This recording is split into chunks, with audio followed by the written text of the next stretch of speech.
Welcome to the weekly Metals, Money, and Markets update for the week ending Friday, June 10th, 2016, hosted by Mickey Fulp, the Mercenary Geologist, and for miningclips.com, I'm Eric Bertsch. Hi, Mickey. Hello, Eric. Well, by midweek, pretty much everything that we covered was up significantly, only to retreat in the last two trading sessions. The only real bright spot was precious metals, so let's start there. Yeah, why don't we start there? Gold was up almost every day of the week, closed at 1275. So since that low, six trading days ago of 210, we're up whatever that is. I'm doing the math in my head, about 5%. So closed the week at 1275. Copper was the very poor performer, down another 4%, still in backwardation. I think that is due to weakness in China.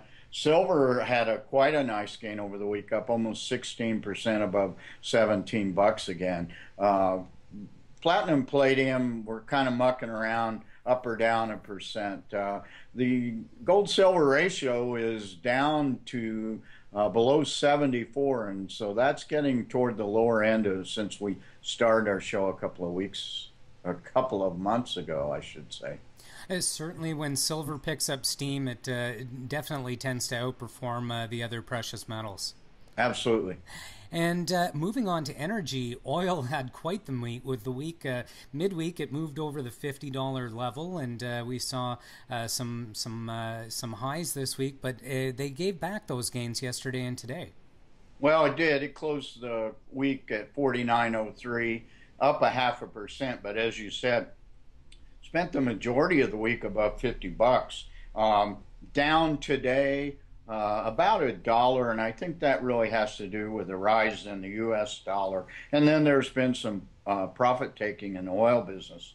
You know, we've really come on to a oil price right now that's getting people starting to move in the business. Really bullish ideas, and their drill rigs are up by 8 this week in the U.S. So this $50 level is sort of a magical break even, make money sort of level for most of the oil shale producers.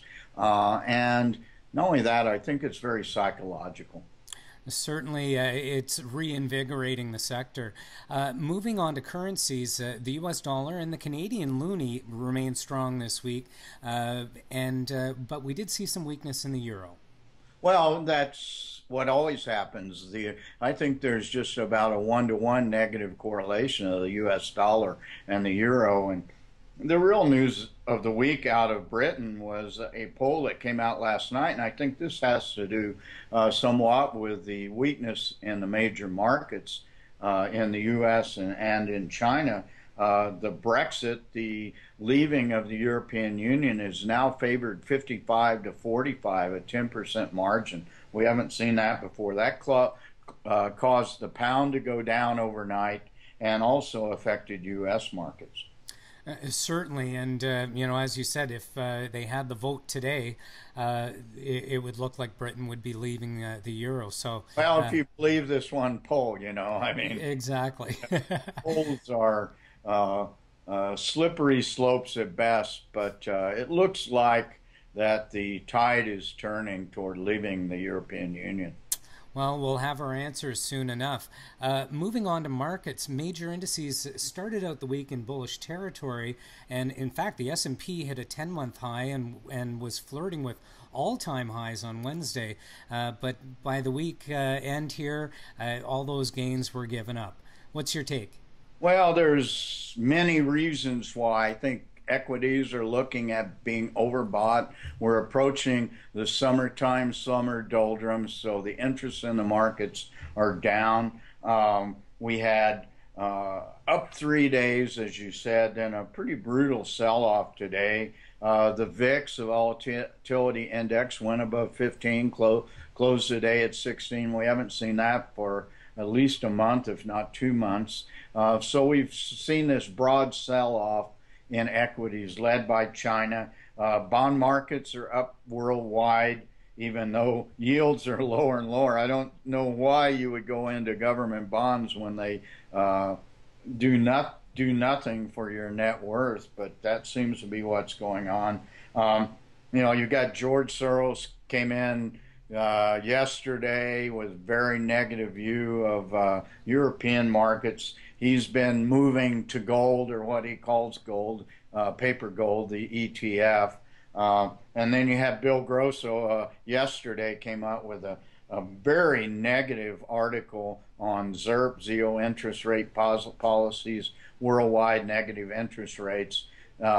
His metaphor that he used was it's a supernova waiting to explode in reference to the world's economy. So that all weighed on the major markets. And the venture exchange this week continued to move higher. Well, it did, and I think that's expected with the rise in gold. But there's a bullish mood with the junior resource stocks. The venture exchange has hit all 52-week highs, I think 5 of the last 7 days, and they hit an intraday high today before it kind of sold off at the end in conjunction with the major markets, but still finished the week at 716. It's been quite some time since we've seen it above 700. A gain of 3% for the week, and I think it's now up 37% since the end of 2015. Excellent. Well, thanks again for your analysis this week, Mickey, and looking forward to checking in with you next week.